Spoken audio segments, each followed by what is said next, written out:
What's up, everybody? We got Big Mike Raider in the house. And yeah, good to have you back, bro. We're just going to kind of talk about the playoffs and the divisional round specifically, kind of our surprises, disappointments, what we saw coming, what we didn't see coming. And then we'll get into these conference championship round. Just give you guys a little appetizer into what we're going to be doing over the weekend in terms of giving out picks and everything like that. We're just going to kind of do some banter about these games and talk them out and whatnot. Mike, how you doing, bro? I'm good, man. Good to see you. It's been a while. Let's talk some ball while we still have it. We got a couple of weeks left until sadly it's all over, and we gotta regroup in September, right?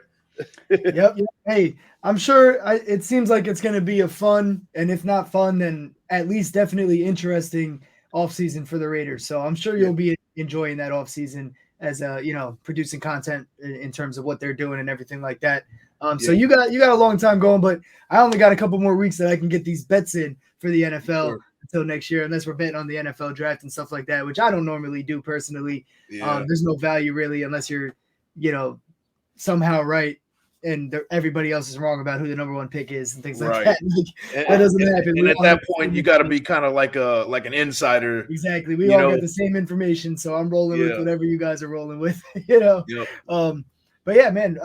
Big surprises. Oh, first of all, happy birthday! It is Mike's birthday. Appreciate it. Everybody, when this drops, everybody go ahead and give my boy a happy birthday and all that. But yeah, let's get into this divisional round. So Chiefs, Jaguars. Me personally, nothing surprised me there. I thought that game was going to go exactly that way. On the show, we had the Jags to cover, but we had the Chiefs to win. That's exactly what happened thanks to the Jags deciding to kick that field goal late. So it helped us out. But that's kind of how the game was, though. Anyway, the Jags were kind of always there with a fighting chance until, a couple mistakes in bad situations. But Jags, they're an up and rising team, man. Yeah, they're real scrappy. They did exactly what I expected them to do. Give the Chiefs all they could handle. And yeah, I picked the Jaguars with the plus 8.5. I did also pick that. So yeah, that was as expected. I want to say that crucial drive right before the half when they put Chad Henne in that 98-yard drive was the difference maker. And that's a tribute to how great Coach Andy Reid is. I mean, he can put any quarterback in. You've seen it, over the years. He had Donovan McNabb. He's had A.J. Feely, Kevin Cobb, Alex Smith with the, like this guy is like he can put a quarterback plug and play and learn his system. As long as they learn the system, they're good to go. And Chad Henne came in relief and went on a 98-yard drive, and that ended up being the difference of the game. So, shout out to and big props to Andy Reid because he's one of the greats in this game, and he really made himself look a lot better than what he already is in that game. Because when you lose Patrick Mahomes, it's like, what do you do? So Andy Reid, that was kind of what stuck out for that game to me.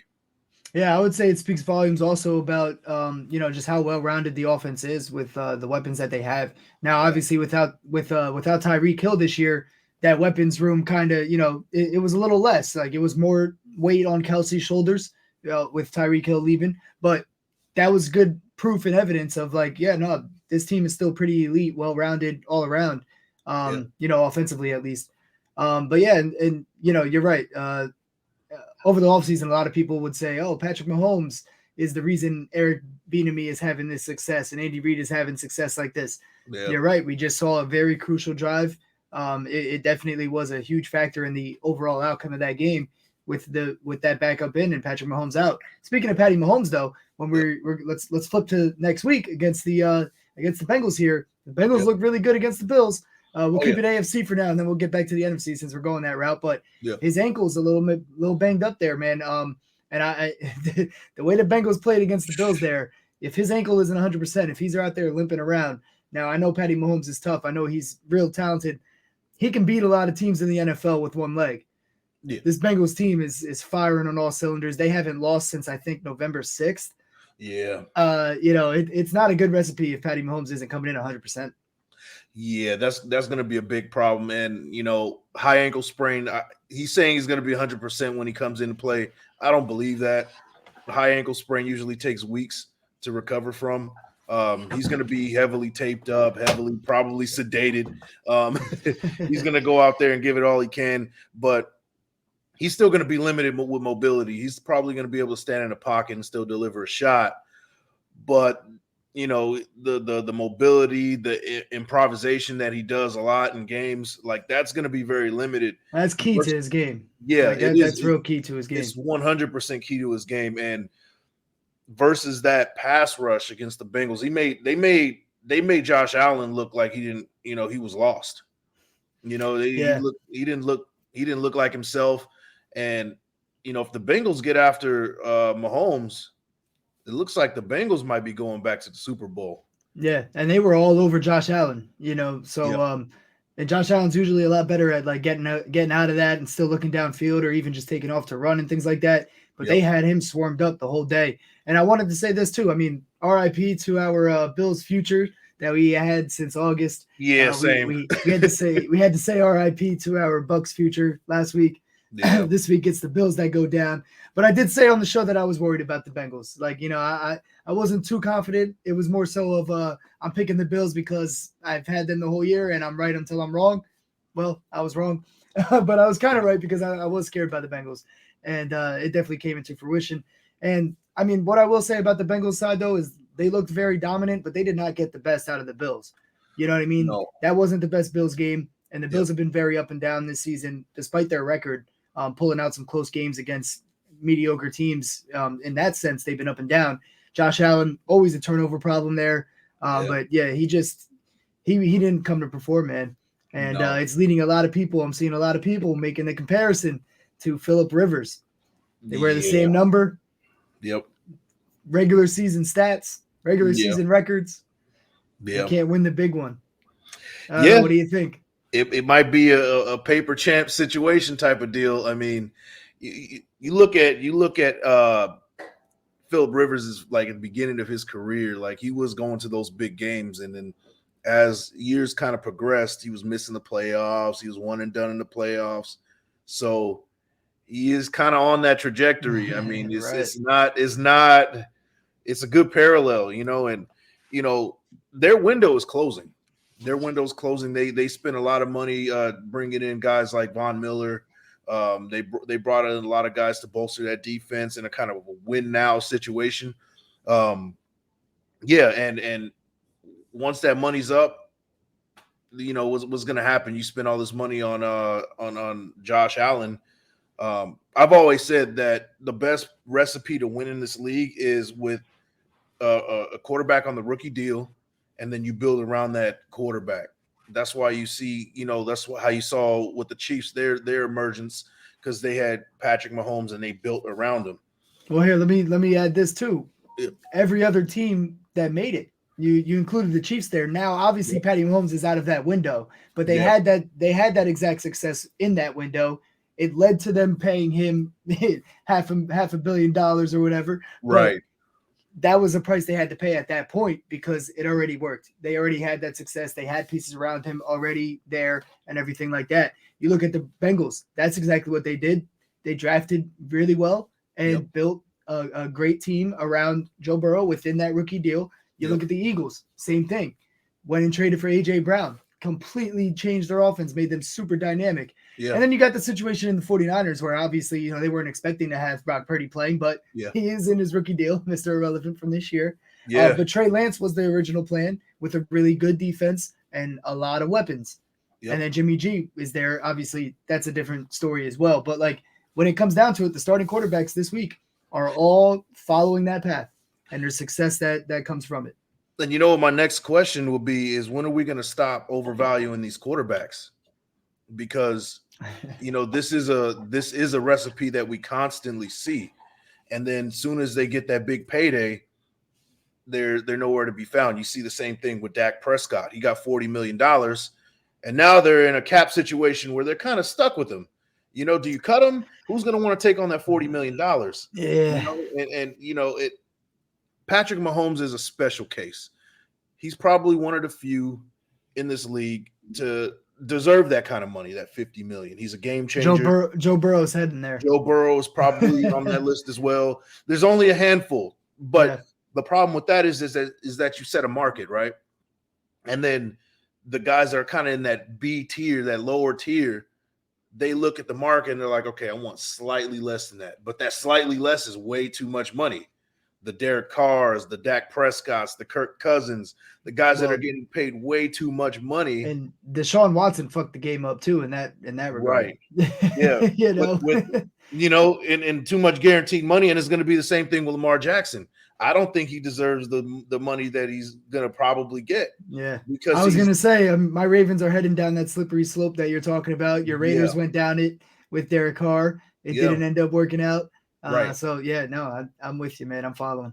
And that's kind of that's the recipe in the NFL: winning with that rookie deal quarterback and building around him. That's where I would go, and you see it with all these teams in the playoffs. They're doing that same recipe. Yeah. Like I said, the 49ers is like kind of the only exception, but they had Jimmy G there supposed to be the mentor this year for Trey Lance. So they were following that recipe. Exactly. They're following the recipe that we're laying out here. They've just had injury after injury, and it ended up with a rookie quarterback who technically still follows the path. And it still works out. And he's balling out. You know what I mean? So, and they got a squad there in San Fran, no matter who they put at quarterback in the future, So yes, sir. It follows the recipe, man. That's definitely the way. So we kind of transitioned into some 49ers talk there. No surprises there. I thought they were going to be able to take care of the Cowboys. What I will say is that the defense really stepped up when the offense finally was struggling to move the ball, because it's been beautiful. It's been like, with ease with Brock Purdy ever since he stepped into the game. This is the first time he didn't throw 2 passing touchdowns. Every other game he had 2 passing touchdowns, a couple with 1 rushing touchdown, I think, like at least 1. And it was just smooth sailing. Christian McCaffrey handed off to him when in doubt, and everything's been going good for them. The Dallas defense really, really, really impressed me in that game. They turned up on them.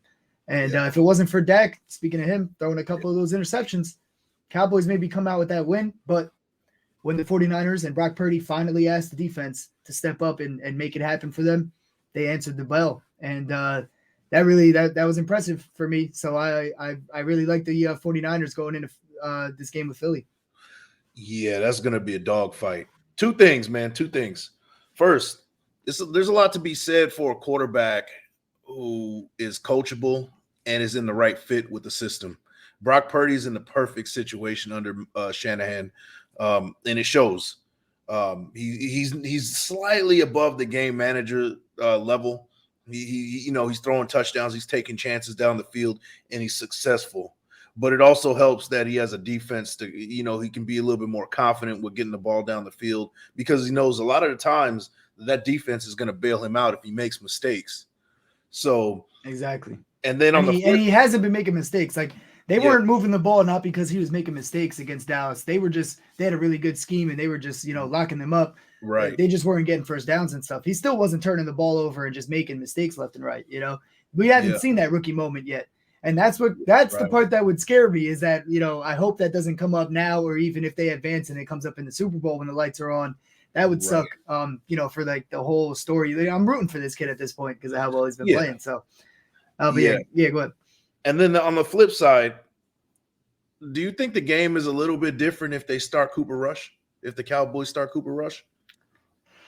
I mean, this goes back to what I just said about the recipe, right? A guy who's coachable, a guy who's cheap, a guy who can run the offense the way it should be ran without trying to be the superstar, right? Cooper Rush, he's shown that at the beginning of the season that he can do that. And that's when the defense was playing its best. That's when the Cowboys are playing their best.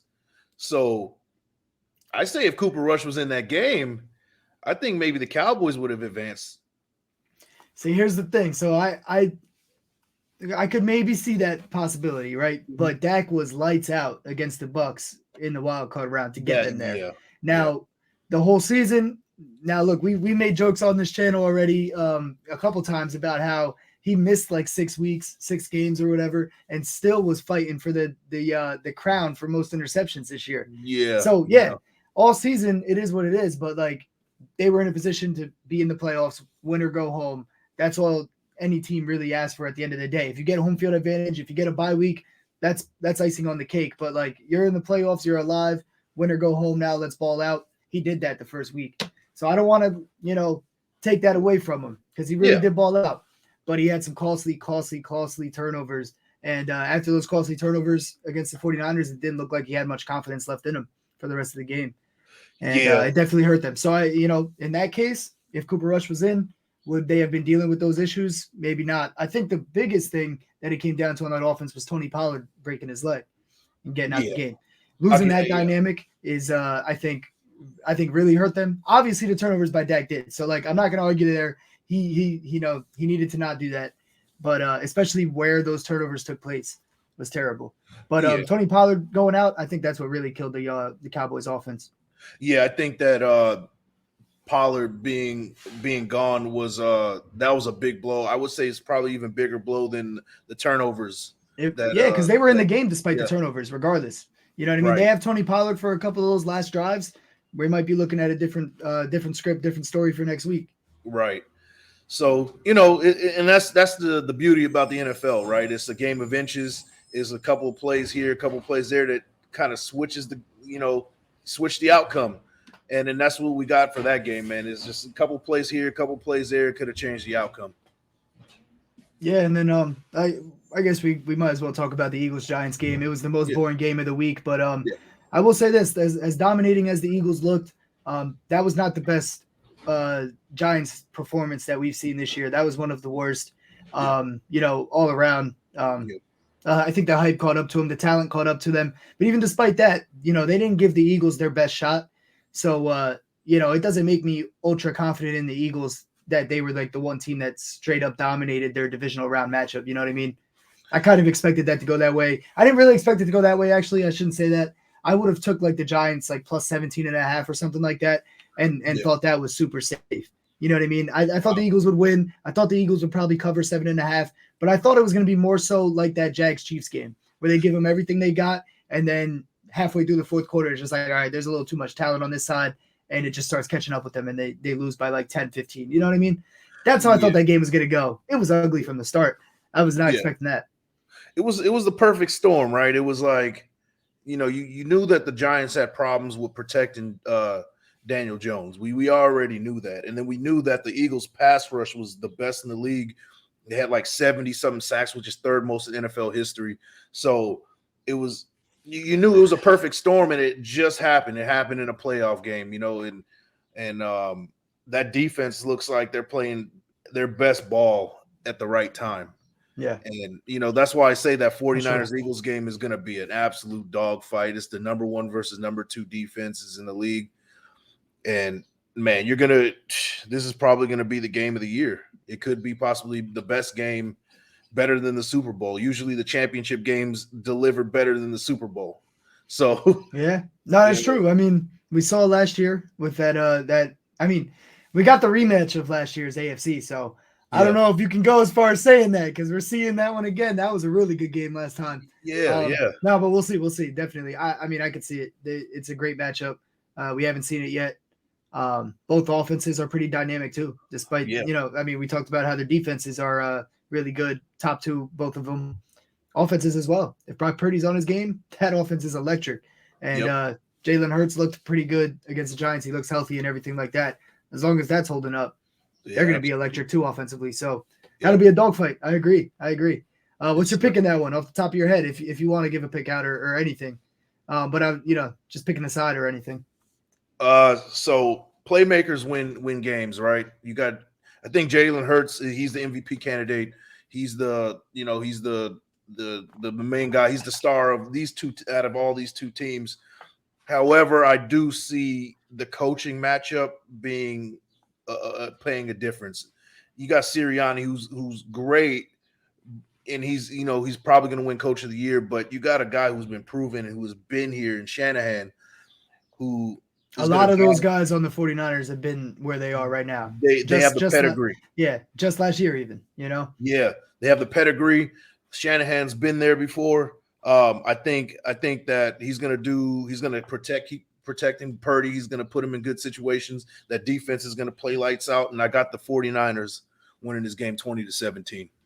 I got the 49ers too. I won't even waste everyone's time to say, my reasoning. It pretty much follows what you said there. They have a couple more playmakers, I think. Like, you look at Christian McCaffrey, better than Miles Sanders, as good as Miles Sanders has been this year, but Yeah. it is what it is. Defensively, just a few more playmakers that are really, really big difference makers and things like that. Coaching experience advantage, definitely Right. to Shanahan. Sirianni's been proven to be a great hire from the Eagles. So, I'm not taking anything away from him. I don't think you are either by saying that. No, But no. Shanahan's got the experience edge for sure. And Yep. then on the flip side in the AFC, I think if Patty Mahomes comes out perfectly healthy, that's going to be an absolute dogfight as well. Yeah. And dude, I have no idea how to call it if he's perfectly healthy. If he's limping around a little bit, I think I'm going to roll with the Bengals. They're hot. And 49ers Bengals. Well, not me, but Ant came up with this. But when me, Wasted Talent, Ant, and Chad were doing our I Got Next last year, Ant came on the show one day and gave us his little conspiracy theory on why it was going to be the Bengals 49ers last year. It ended up being the Bengals. The 49ers were an easy dropped interception away from getting it. But obviously they flipped the script on Ant because they couldn't let us get all that power. You know what I mean? But, right. dude, if it's 49ers Bengals next year, right? I mean, this year, we were just 1 year ahead. That would be crazy. Yeah. So I kind of rooting for that just so we could be like, oh, see, we were a little too far in the future. We didn't even know we were that far There in the you future go. yet. You know what I mean? Like, my bad. We're just, we're trying to control our powers right now. Yeah. So if it is the 49ers, I definitely would be happy to see the Bengals go as well. And then if it's the Eagles and Chiefs, that would be interesting too. The Andy Reid Bowl. Yeah. I would like to see an Andy That would be Reid fun. bowl. Yeah. That would be very fun. The Bengals, like I'm rooting for the Bengals too, for personal reasons, Raiders reasons. And okay. Yep. Makes sense. But you know what? We talked about this that when they face each other earlier this season. There's obstacles when it comes to great players, right? Each great player faces an obstacle, and then the great ones figure out ways to, overcome those obstacles. The guys like Jordan, when he faced the when he overcame the Pistons finally, and Peyton Manning when he overcame Brady finally, and all those guys that finally got the monkey off their back. Steve Young in the mid '90s when he finally won his first Super Bowl, it showed him somebody like kind of literally pulling the imaginary monkey off his back, and yeah, right. those things in history, you remember those things, you remember the great players. This is one of those games that Patrick Mahomes, this could be a legacy builder if he wins this game. And if he is that great, like people are saying he is, he's going to overcome this game, and he's going to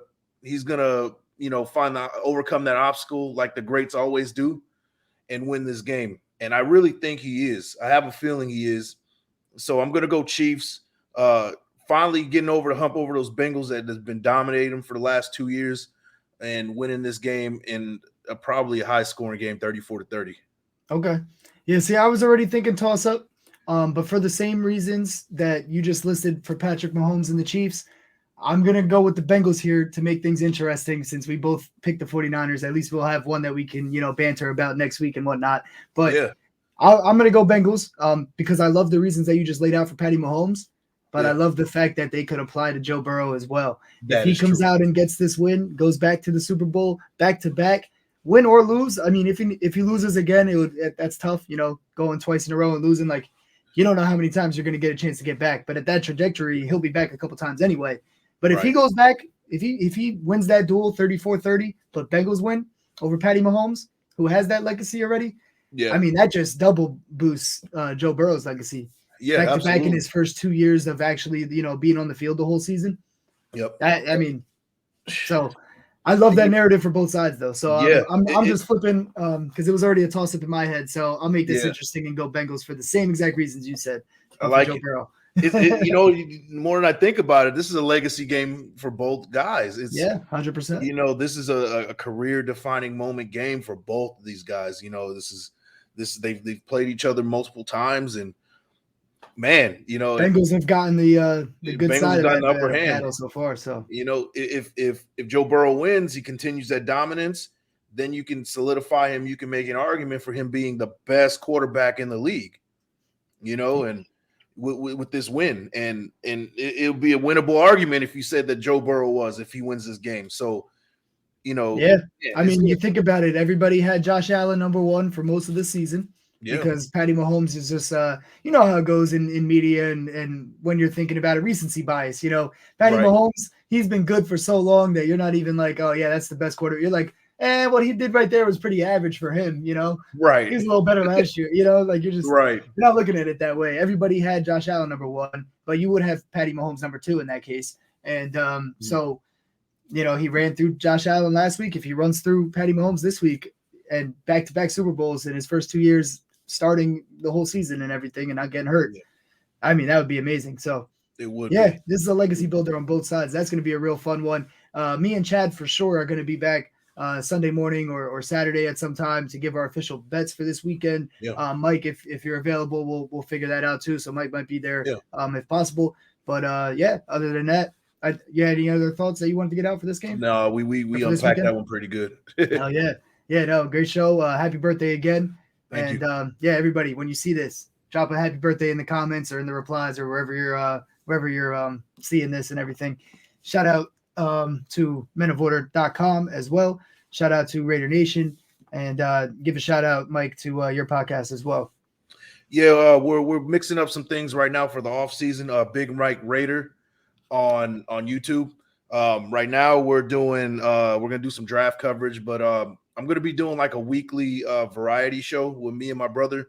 We're gonna talk about things outside of football, and I also do some card breaks because I do some cards and football cards and baseball cards, and I'm gonna do a box opening down the line. And I just dropped a video doing revealing a card that a buddy just gave to me. It was a pretty good card. It was actually I'll reveal it. It's a autographed Max Crosby that Oh I got shit, from a buddy. So nice. uh, pretty solid card. So yeah, we do stuff like that. I try to mix it up, especially the off season. We don't have much to talk about, and I want to keep my page alive. So that's what we got going. So if you guys are interested in any of that, go check it out.